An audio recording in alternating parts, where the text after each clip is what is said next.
all be a little louder than that. Everyone say goodbye, Paul. Goodbye, Paul. You'll see his smiling face in about 35 to 40 minutes.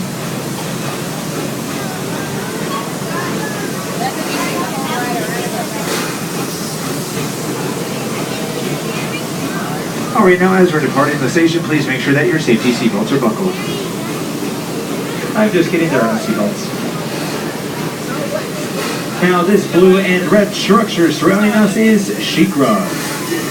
For me, it is the second most terrifying ride in this park. Now this ride takes you up 200 feet in the air, pulls you above the vertical drop long enough for you to realize, why did I get on this thing? And then drops you face first back down towards the ground at 75 miles an hour, making it the steepest, fastest, and tallest roller coaster in Busch Gardens.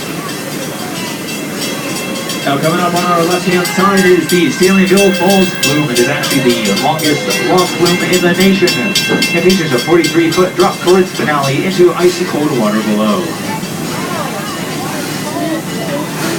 Then once we pass the Stanleyville Falls Flume on your right-hand side, you'll be able to spot the Scorpion roller coaster in Pantopia. Now the Scorpion roller coaster is actually the oldest ride, the oldest roller coaster in the park, featuring a 360-degree vertical loop. Just behind the Scorpion is the tallest attraction in the park. It is Falcon's Fury. Falcon's Fury takes riders up 335 feet. Yes, you heard that correctly. 335 feet in the air. Once you reach the top of the tower, which is 30 feet taller than the Statue of Liberty, your seats are pulled inwards 90 degrees, and it doesn't stop there. It drops you face first. Now, the very first time that I ever rode this, it scared the living daylights out of me. The second time I went on it, about a week later, it was a little easier. I was with a friend. Adults, you might know who this friend is. Goes by the name of Jack Daniels. Now, one of my absolute favorite shows in Busch Gardens is located right here in Pantopia.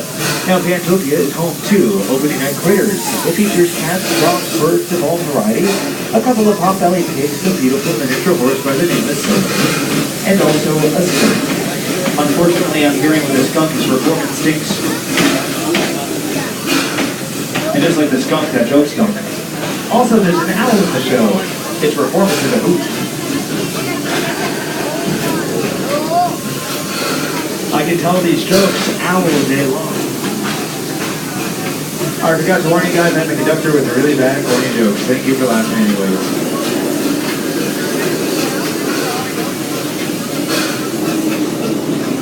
Now on our left-hand side is the Congo train station, right if you are facing backwards. Now this train will be stopping in Congo after a very quick and brief stop at Nairobi. Now in just a few moments, the train will be entering the Serengeti Plains, which is a wide variety of, which is a giant open field filled with the majority of our animals. Now unfortunately, this is the time of night when our animals start going to bed. Now just because they are not out does not mean I will not tell you about them.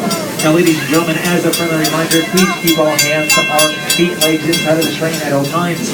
Please do not pick at any of the bushes as they do contain thorns or poison ivy. Now, as we cross into the Serengeti Plains, if you look over to your right-hand side, that is the home of the Watusi cattle during the day. Now, the Watusi cattle is a huge animal that is dark brown in color with huge, almost 8.5 foot long horns, which are hollow. When Watusi cattle were used by tribes, they were actually used for their milk instead of their meat. So they were never slaughtered, and they were actually seen as a sign of wealth. The more you had, the wealthier you were. Once again, this is the habitat of the Watusi cattle on our right-hand side. Now the Watusi cattle has actually gone in for the night to bed.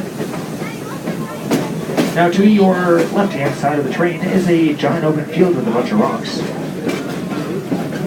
Those rocks are indigenous to Florida, and they're about to start up their own band, a rock band.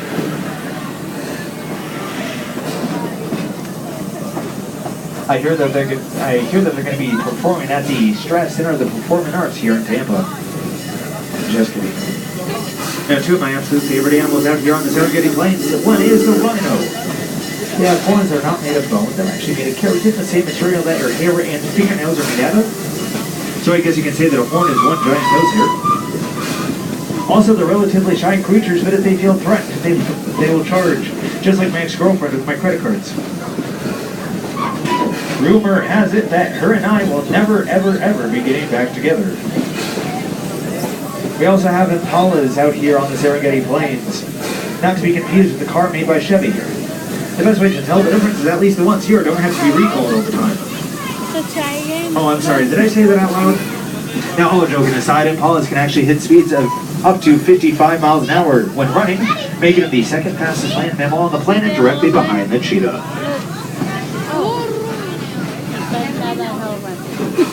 Now, off to your right-hand side is a bunch of bushes.